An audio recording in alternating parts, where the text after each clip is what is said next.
Hi all, welcome to Bee Cafe. Today we have with us Devika Bulchandani, the newly appointed global CEO of Ogilvy. Devika, who is the first Indian origin executive to helm this role, was till recently the global president and CEO of Ogilvy North America.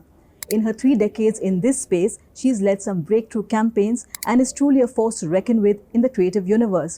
Hi Devika, thank you so much for joining us today. I wanted to first start by taking you back to those years when you started out in advertising. You of course grew up in India and then you went to the US in the mid-90s. Advertising as such is fueled by culture and it fuels culture in return. You were new, you didn't know American culture that much. There was no way to know. The internet wasn't what it was today. And there was also a lot of references which you probably didn't understand. And you said it was a difficult time.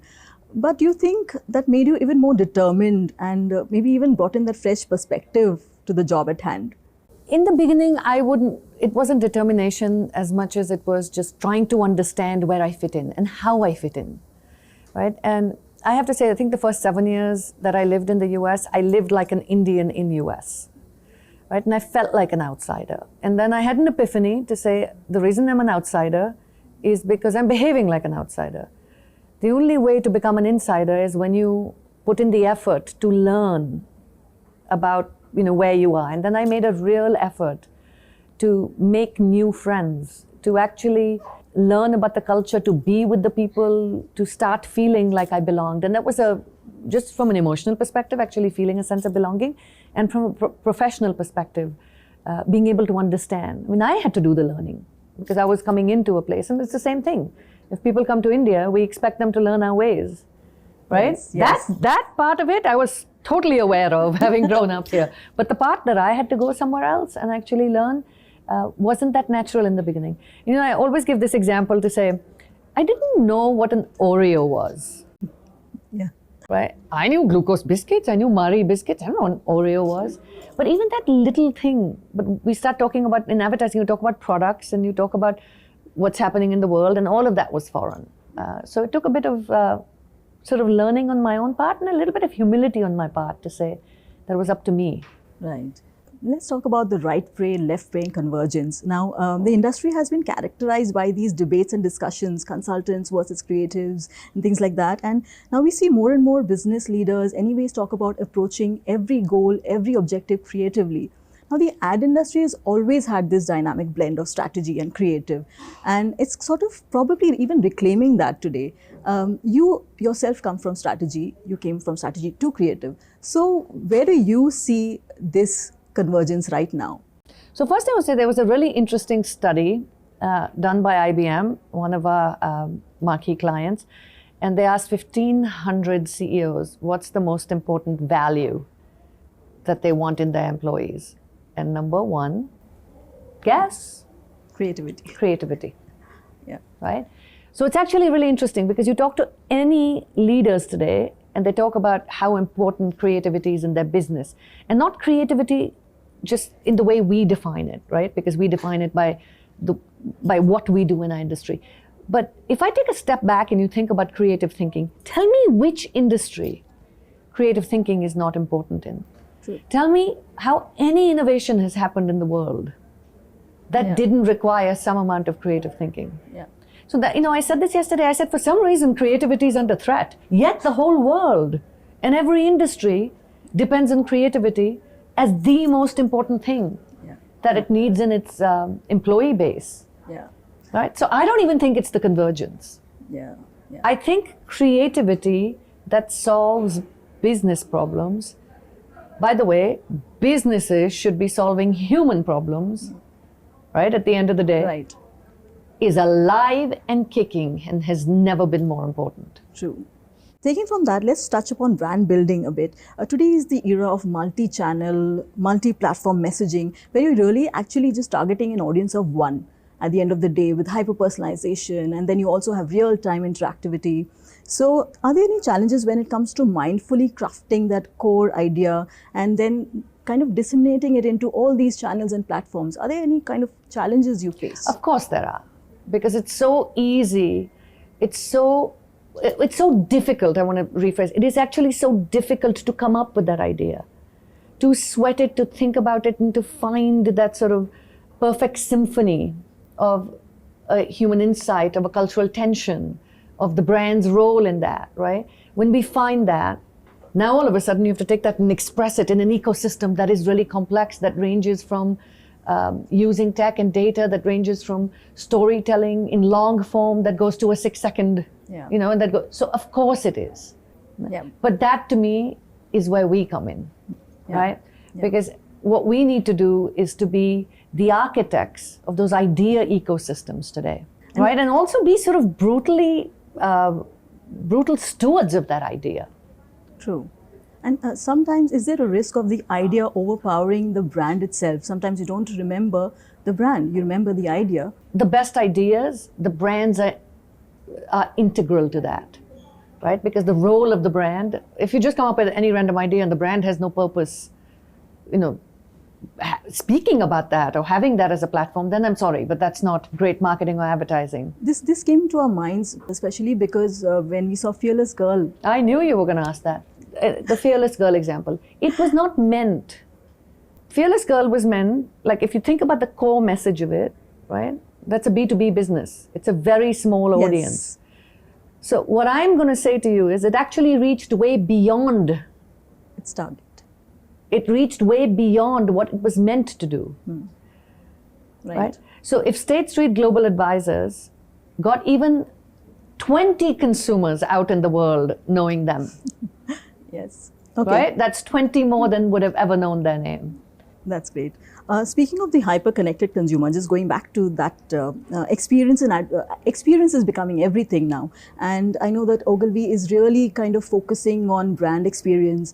So how do you see creativity becoming part of the customer journey today? If we think about, I know we talk about like CX and UX and all kinds of sort of X's, and I just go, there's something called a brand, and then there's actually something called a human being. The rest of it is, you know, sort of a sausage making factory in the middle, right? So what we need to do is, I always say, create a brand experience that has some role to play in the human experience. And then you have all these tools to do it in the middle. And I was talking to somebody else earlier today and they said, what's one of your pet peeves? I said, one of my pet peeves is we complify everything. What the two things that haven't changed, the fundamental truths, there are businesses that have brands. And there's you and me and at the end of it. That hasn't changed. And the role of a business and a brand has not actually changed. It is either to make your life easier, to make your life better, to enable us to be able to do more with our life, whatever that is, that hasn't changed. True. Yeah. So how do we take the complexity of the modern marketing ecosystem, but never forget the simplicity of what we're really trying to do, because it is actually, in its core, very simple. Okay, a quick one on technology, because I know you mentioned tools, you said you have everything at hand, and it's about how you deploy them, and that all again boils down to creativity. But there's one thing interestingly you mentioned in an earlier interview that was about this bit that cognitive bias is now kind of addressed. But when it comes to technology, it's a little difficult. I mean, even when AI and ML are iteratively getting better and better, it's still something that will, mitigating that is not that easy when you look at bias of technology. So how do you think in the future, in the next few years? Actually, IBM has created a tool for it, and that's what if you're referring to, it is how to take the bias out of, you know, the entire sort of machine aspect of what we do. Again, this is a journey that we're on, massive journey that we're on. And if you take things that started earlier, which is called the GEM score, you know, which was about gender equality and looking at how women were represented. It's called the Unstereotype Alliance. So there's so many of these tools, and now we're looking at the tool that IBM's created from a cognitive bias perspective and a machine bias perspective. So we've got to keep at it. The thing that I always say is the journey to getting to this place is again going to be arduous, and it's going to be long, and it's going to be complex. We have to keep putting one foot forward every single time and keep at it. There's no silver bullet in this field. True. There's just no silver bullet. Ogilvy attracts the right kind of talent, I'm sure. But this is the era of the Great Resignation, and retaining good talent is not definitely easy. So how do you ensure that people are happy, they're fulfilled, they have full creative freedom? And I know you've spoken about common ambition. How do you kind of instill and distill that into 15,000 people? The first aspect is people don't look at jobs. It's actually understanding why people work. There was a time we all worked because, I mean, at least when I worked, I was almost happy somebody gave me a job and I would do anything. I'm going to work as late as you. It was a job and it was a way to have a livelihood. Today, people work for purpose, right? So what they want is an alignment of how they want to live their life to the job that they have. So no more is it, this is my job, this is where I'm going to earn and do something, and then when I, I'll do everything else on the side. It's this alignment, which is actually a fundamental human need. You have to align your external forces with your internal needs and desires. So I think one of the first things I always say is there has to be an alignment between your values as an employee and our values as an employer. Those are choices we can make. Right. And I don't simply mean values in terms of words, right? We all put values in words, but in terms of the actions of that organization. So you have to see, as an employee, I want to work in a place that is doing, in our industry I'm saying, that's doing the kind of work that aligns with how I'd like to live my life.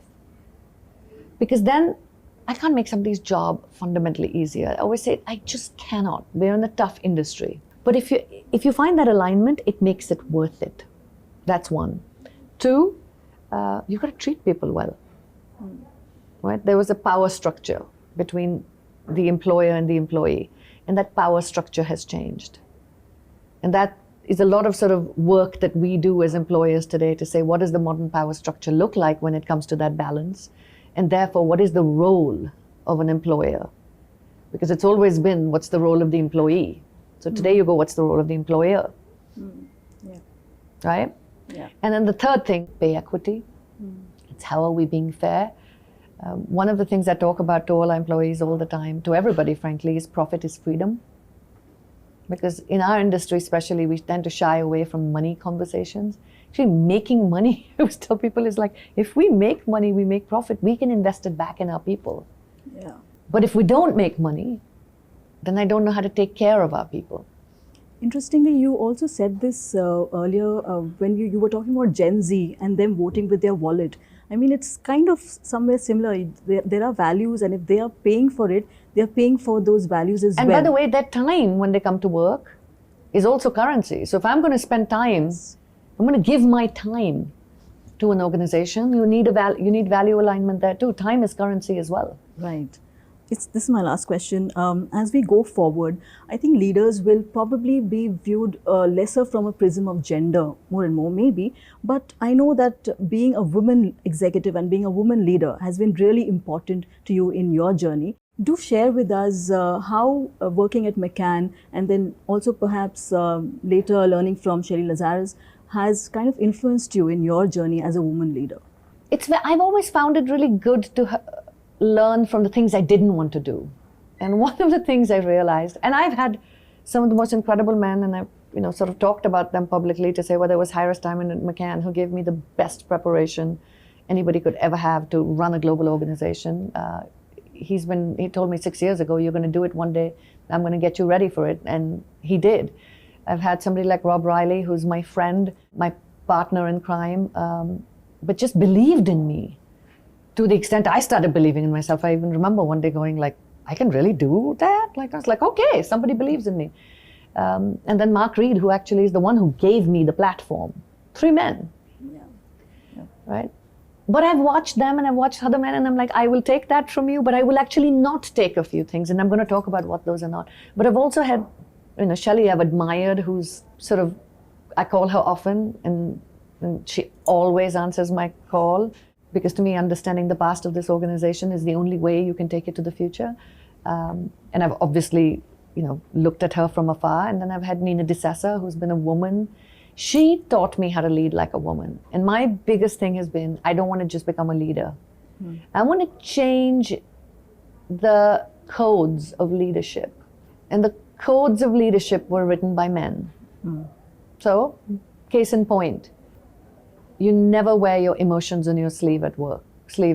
I'm sorry. Yeah. I am a woman and I'm emotional. It's okay. Yeah. It's okay, right? Right.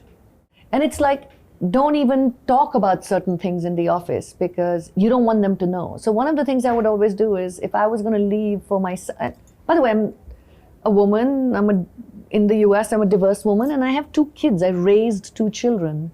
And I would always say, I'm going for Arhan's tennis game, I'm going for Anya's play. I would say it loudly to legitimize.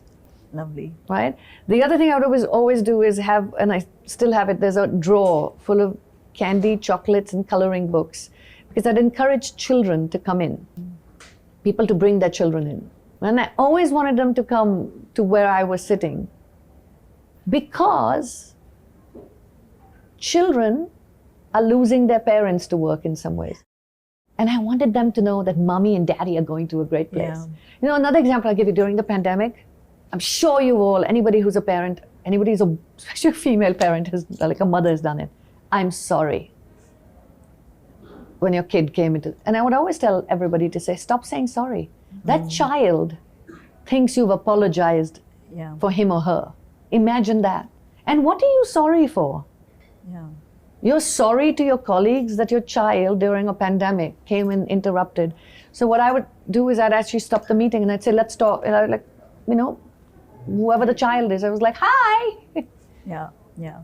That was really beautiful to hear, actually, personally also for me. Thank you so much for giving us your time. Thank you so much for joining us today. Thank you so much. Thank you. I'm kind of overwhelmed by the reception I've had in India. So thank you guys.